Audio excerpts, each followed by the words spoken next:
તો આ તરફ તાપીમાં પણ કલેક્ટર કચેરીમાં આવેલ હિસાબી શાખા અને આરટીઓ શાખામાં કર્મચારીઓ લેટલતીફ બન્યા। એબીપી અસ્મિતાની ટીમે રિયાલિટી ચેક કર્યું તો આ રિયાલિટી ચેકમાં 10:30 વાગ્યા સુધી કેટલાક અધિકારી તેમજ કર્મચારીઓ આવ્યા ન હતા, છતાં પણ ઓફિસમાં લાઇટ, પંખા સહિતના વીજ ઉપકરણો ચાલુ જોવા મળ્યા, જેના કારણે અરજદારોની સમસ્યામાં વધારો થયો છે।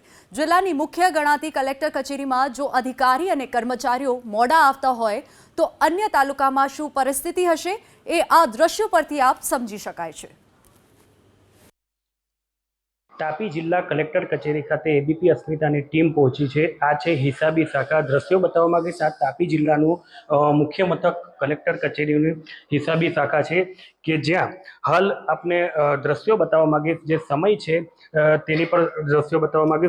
ઘડિયાળ આપ જોઈ શકો છો, 10:30નો ટાઈમ થયો છે। હાલ જે કર્મચારી છે, જે અધિકારીઓ છે તે હાલ હજુ સુધી અહીં આવ્યા નથી।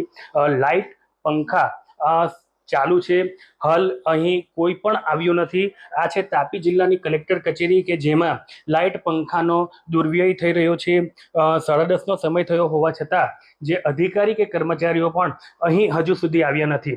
કહી શકાય કે તાપી જિલ્લાની જે કલેક્ટર કચેરી છે ત્યાં જ જો અધિકારીઓ સમયસર નહીં આવતા હોય, લેટ લતીફ હોય, તો તાપી જિલ્લા કલેક્ટરની અંડર આવતા અન્ય તાલુકાઓમાં શું પરિસ્થિતિ હશે એ જોવું રહ્યું। ત્યારે આવા લેટ લતીફ કર્મચારીઓ પર તાપી કલેક્ટર શું પગલાં ભરે છે એ જોવું રહ્યું। ધવલ પરમાર, એબીપી અસ્મિતા, તાપી।